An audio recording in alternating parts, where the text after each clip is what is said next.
Hello बच्चों, कैसे हैं आप लोग। आप सभी में से बहुत सारे लोग यह चाहते हैं कि पॉलिटेक्निक के प्रवेश परीक्षा में 300 प्लस नंबर लाया जाए, ठीक है। क्योंकि अगर आप 400 में से 300 प्लस नंबर लाते हो ना, तो सबसे बड़ा फायदा जानते हो आपको क्या मिलता है।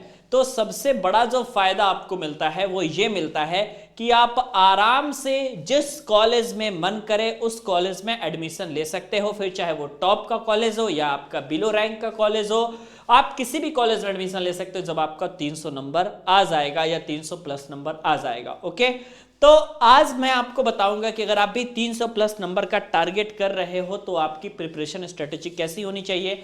ऐसी कौन सी 3 बातें हैं जिसको आपको जानना है, और उन बातों को अगर आप जानते हो तो फिर आप 300 प्लस नंबर को स्कोर कर लोगे, ठीक है। देखो, मैं आपको सबसे पहली बात बताता हूं कि 300 प्लस नंबर स्कोर करना आज के समय में कोई बहुत बड़ी बात नहीं है।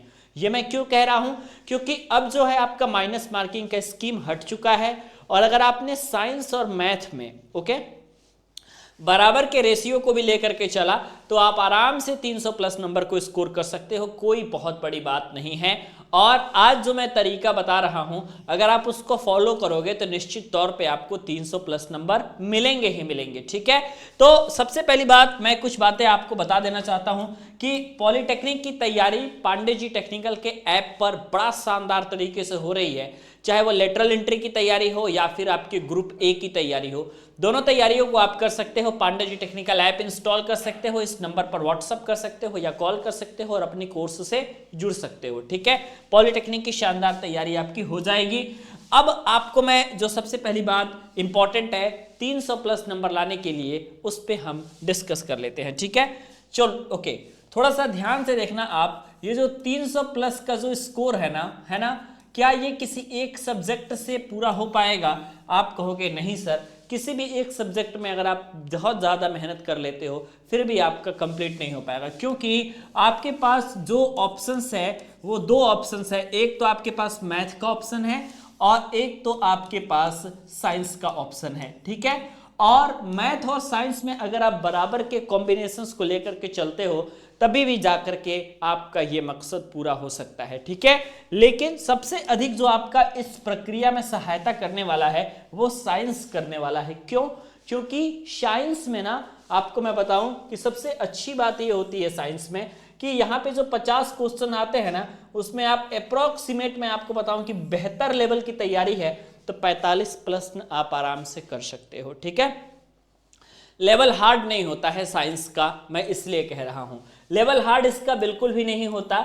ऐसा लेवल होता है कि फॉर्मूले बेस्ड क्वेश्चन आते हैं और थ्योरेटिकल क्वेश्चन, जैसे कि मान लीजिए विद्युत धारा कैसी राशि है ना, और स्मॉल जी का मान कैसा होता है। मतलब ऐसे क्वेश्चंस आएंगे जिसकी वैल्यू एग्जैक्ट होगी और आपको अगर मालूम है तो आप आराम से बना लेंगे। तो साइंस में नंबर लाना आसान होता है, इसलिए बच्चों की सबसे पहली चॉइस ये होती है कि आप साइंस में नंबर लाएं, ओके। लेकिन मान लीजिए आपने 45 क्वेश्चन यहाँ पे साइंस में आपने अटेम्प्ट कर लिया, तो आपने टोटल 5 को 20 180 नंबर आपने यहाँ पे साइंस में अटेम्प्ट कर लिया, ठीक है। अब बात आती है मैथ की। मैथ में आपके पास क्या होता है, काफी सारे स्टूडेंट्स क्या करते हैं ना कि अपना एक ही क्वेश्चन को लेकर के बैठ जाते हैं और उसमें ज्यादा समय गंवा देते हैं। ये काम तो पहली बात नहीं करना है। क्या करना है आपको, पहले जल्दी जल्दी क्लिक करके देख लेना है, जितने इजी क्वेश्चन रहेंगे आपको वो सॉल्व कर लेना है भाई। पूरे पेपर में से 50 क्वेश्चन में से मैं आपको सच बता रहा हूं 20 क्वेश्चन आपके पास ऐसे निकल के आएंगे जो कि आपको सॉल्व करने में आप कम से कम 30 से 50 सेकंड के अंदर आप उस सवाल को सॉल्व कर लेंगे। 20 क्वेश्चन ऐसे आएंगे गारंटी के साथ, आप किसी भी सेट को उठा करके देख लेना, ठीक है। उस क्वेश्चन को सॉल्व करने में 50 सेकंड से भी कम का समय लगेगा, और अगर आप कितना भी स्लो कैलकुलेशन करते हो आप आराम से 50 में से आप 20 क्वेश्चन इजीली सॉल्व कर लोगे। अगर आपने 50 सेकंड से कम में ये 20 क्वेश्चन कर लिया ना, तो इसका मतलब है कि आपने 80 नंबर तो आपने एक झटके में निकाल लिया और आपका समय भी पूरा का पूरा बचा हुआ है ना। मैंने भी जब पेपर अटेम्प्ट किया था तो यही किया था कि सबसे पहले हमने साइंस पे फोकस किया था, और साइंस के क्वेश्चन सब मुझे लगता है कि हमने 40 मिनट में सारे के सारे निपटा दिए थे। 50 क्वेश्चन साइंस के निपटा दिए थे और 40 मिनट का ही समय लगा था हमको, ठीक है। तो साइंस में समय बचाओगे तो मैथ में समय मिलेगा, ओके। अब इस 20 क्वेश्चन के बाद ये जो 20 क्वेश्चन है आपने जो देखा, ये तो 20 क्वेश्चन आपके मान लीजिए इजी रहे। अब उसके बाद आपके पास जो है 10 क्वेश्चन जो है आपका मॉडरेट लेवल का रहेगा, ध्यान से देखना, 10 क्वेश्चन आपका मॉडरेट लेवल का रहेगा। और उसके बाद लगभग 20 क्वेश्चन ऐसे होंगे जिनको सॉल्व करने में लगभग आपका 3, 4, 5 मिनट तक लग सकता है, अगर आपने सही से सॉल्व करते हुए गए तो। और नहीं तो थोड़ा कैलकुलेशन फास्ट है तो हो सकता है कि 2-3 मिनट में आपका सवाल हो जाए, लेकिन 1-1 मिनट कीमती रहता है, आपको तो मालूम ही है एंट्रेंस एग्जाम में। तो पहला काम ये नहीं करना है आप सभी को उन 3 बातों में कि आपको किसी एक क्वेश्चन को लेकर के 5 मिनट 6 मिनट टाइम नहीं देना है। अगर आपको ये लग रहा है कि इस क्वेश्चन को करने में ज़्यादा समय लगेगा, स्किप करके आगे बढ़िए, क्योंकि हो सकता है कि आगे बहुत आसान क्वेश्चन आपका इंतजार कर रहा हो और अगर आपने उसको अटेम्प्ट कर लिया तो 4 नंबर मिल जाएंगे।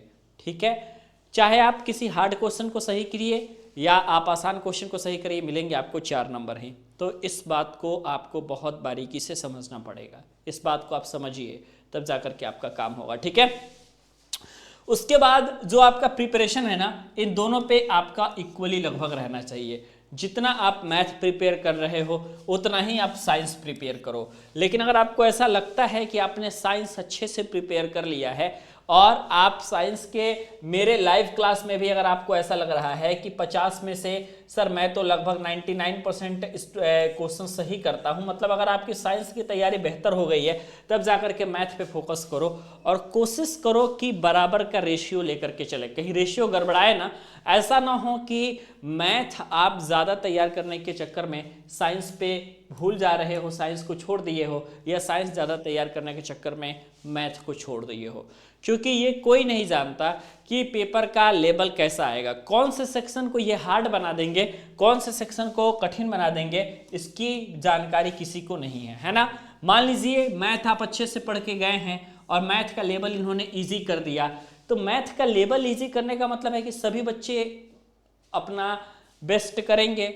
इजी करने का मतलब कि 50 में से 40 प्लस क्वेश्चन सबको आ रहा है, तो फिर आपके मैथ ज़्यादा तैयार करने का कोई बहुत बेनिफिट नहीं हुआ। फिर तो इसका मतलब है कि साइंस ही आप तैयार करते बेहतरीन, तो आपको पता चलता अच्छा नंबर आपका आता। क्योंकि इसीलिए मैं कह रहा हूँ कि दोनों पे आपका कमांड आपका ज़रूरी है बराबर बनाना। ठीक है, तो दूसरी बात यह है कि आप लोग जो है दोनों सब्जेक्ट्स पे कमांड रोज बनाइए। ओके, तीसरी बात यह है कि किसी भी एक चीज़ को लेकर के भी आप बहुत ज़्यादा पैनिक मत होइए। ओके, अभी जो आपके सामने है, अगर यह वीडियो आप बोर्ड एग्जामिनेशन से पहले देख रहे हैं तो आपको याद रखना है कि बोर्ड एग्ज़ाम जो होता है आपका, उसको सबसे पहले फोकस करना है। और बोर्ड एग्जामिनेशंस के बाद आपका एटलीस्ट मुझे लगता है कि 45 डेज़ का टाइम मिल जाएगा और इन 45 डेज़ में आप आसानी के साथ तैयारी कर सकते हैं, हमारे साथ कोई प्रॉब्लम नहीं आएगी। पहले बोर्ड को फोकस करिए, ऐसा ना हो कि बोर्ड गड़बड़ हो जाए और पॉलिटेक्निक निकल जाए, तो दोनों में से फिर कोई मतलब नहीं रह जाएगा। बोर्ड के लिए आपने 1 साल तैयारी किया है और बोर्ड का ही सिलेबस आएगा, तो लास्ट के 45 दिन में आपकी प्रिपरेशन अच्छी हो जाएगी, आपको कोई टेंशन लेने की ज़रूरत नहीं है, आप आराम से इसको निकाल सकते हैं। ओके, तो ये रही आप लोगों की 3 बातें। 300 प्लस नंबर लाने के लिए बहुत ज़रूरी है कि ऐसी बातों को आपको बताया जाए। ओके, अब बात आता है कि भाई तैयारी हम कैसे करते हैं, तो पांडे जी टेक्निकल पे बहुत सारी चीज़ें चल रही हैं। इस नंबर पर आप व्हाट्सअप करिए या कॉल करिए, आराम से कोर्स को ज्वाइन करिए। 299 में आपकी पूरी पॉलिटेक्निक की तैयारी हो जाएगी और ज़बरदस्त तरीके से आप अपने कोर्स से भी ज्वाइन हो सकते हैं। शानदार लाइव क्लास का एंजॉय करते हुए आप कोर्स को ले सकते हैं। कैसा लगा यह वीडियो आप ज़रूर बताइएगा। कोई क्वेरी हो, कोई क्वेश्चन हो तो नीचे कमेंट सेक्शन में आप हमें बताइएगा, मैं आपको सॉल्यूशन उसका ज़रूर दूंगा।